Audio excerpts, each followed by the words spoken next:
Okay, wow. So I have to talk quietly because I was actually just sleeping and my son is sleeping in the next room. So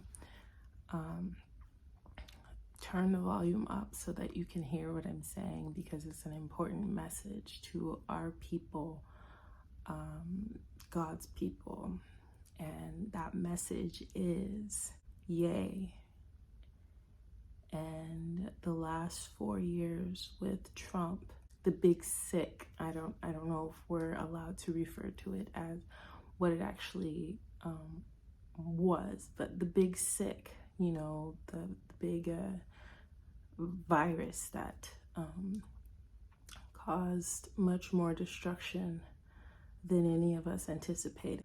It was the result of Kanye's West interviews and comments and tweets, and how he was portrayed in the media that made all of this click for me.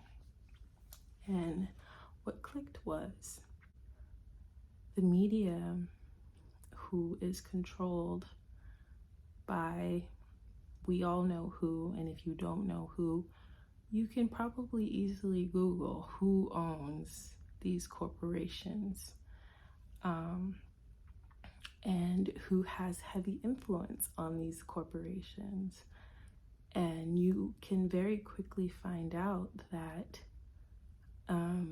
the same media that many of our parents and grandparents and aunties and uncles have depended on to provide accurate and trustful and reliable sources of information have been dog whistling their viewers into being so over emotional at something that someone said, at trigger words like racist or anti-Semitic or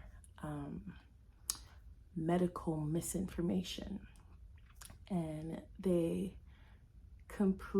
get people into a state where they are so emotionally invested in what the media is saying that they do not actually check whether or not it is true. And that I was scrolling through Babylon Bee. It's late at night. I was actually in bed. And I was scrolling through YouTube, and the Babylon Bee, who I love that platform. It has brought many a smile to my face. But the Babylon Bee had posted a picture, and it was of like a laser destroying something, and the news article, the parody article title was like, Jewish people send laser Death Star to Kanye West to destroy him after his tweets about going DEFCON 4. And I love to read the comments on the Babylon Bee's posts because they're always funny to me. And one of the comments said, they will call you anti-Semitic, but not a liar. And that small, seemingly insignificant comment brought to my mind the past, since my adulthood, of viewing media and how they use the people's emotions with words like racist, with words like anti-Semitic, with words like misinformation, to completely derail your thought process to make sure that what they are saying is actually true, or to even use logic and reasoning to determine for yourself what the facts are in a situation. Because the facts with the situation with Ye is that he's telling the truth. He's telling the truth. and they can say it's anti-Semitic. They can say they can say that Trump is racist, but in a lot of the stuff that he would talk about, he would be telling the truth. And whether information comes from somebody who is racist, truth is truth. If something is true, it doesn't matter if a racist person says it. It's still true.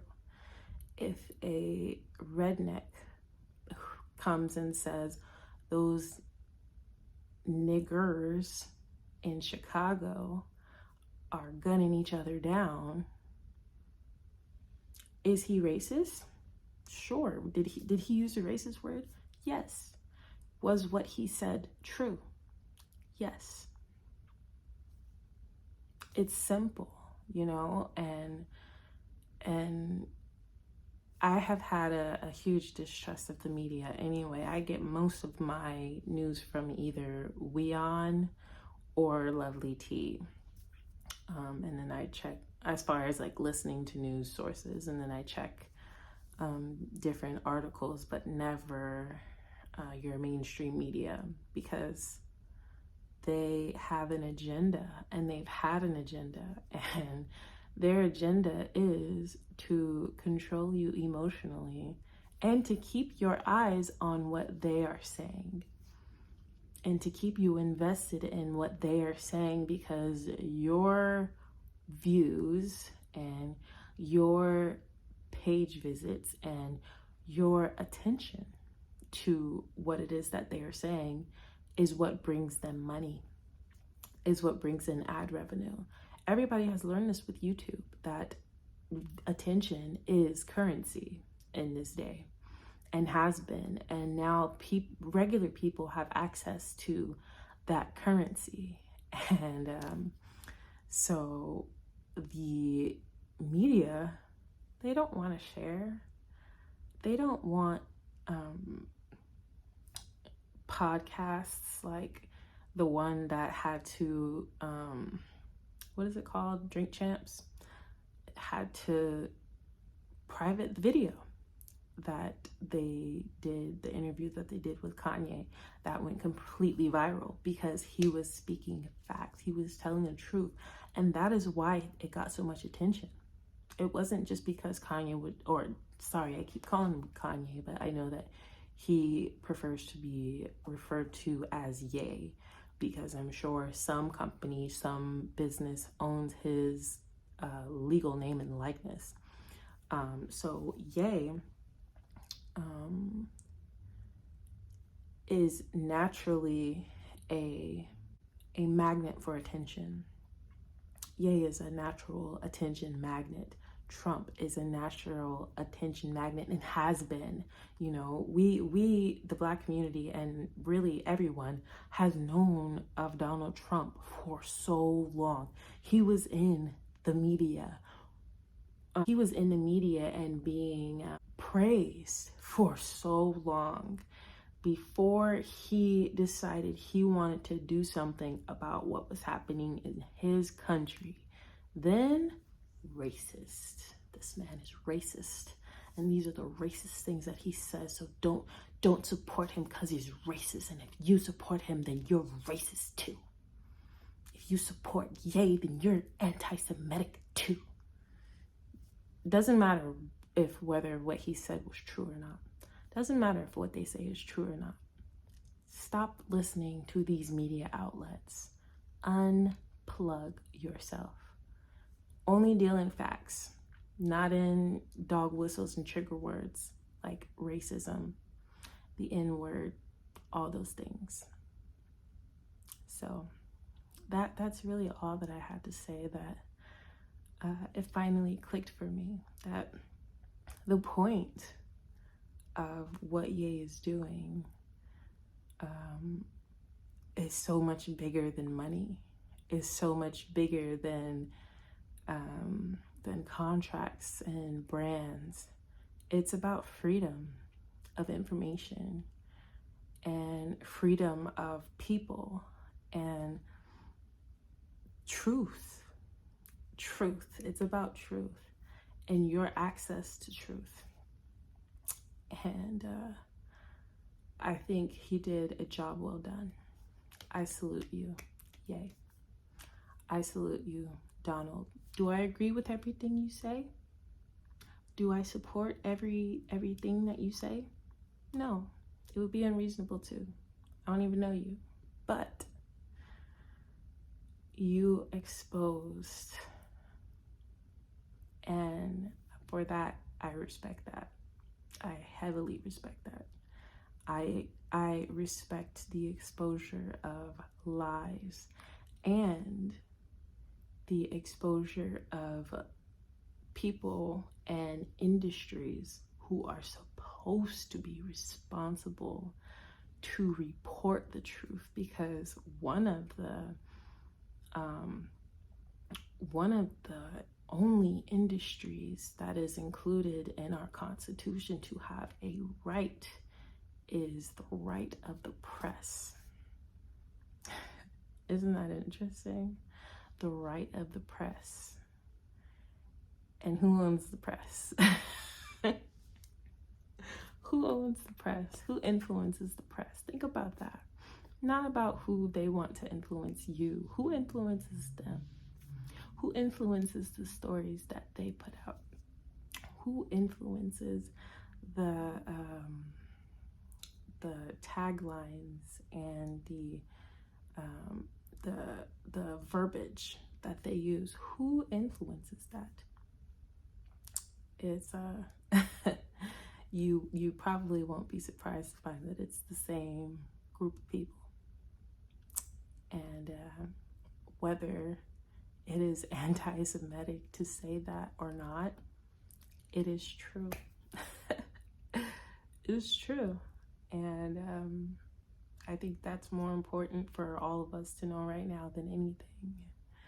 And that anything that they are pushing, they being the media and the press, anything that they are pushing as fact or as pertinent information or as trust sources, follow the money. Who's paying? And you'll find out very quickly. It's all the same group of people.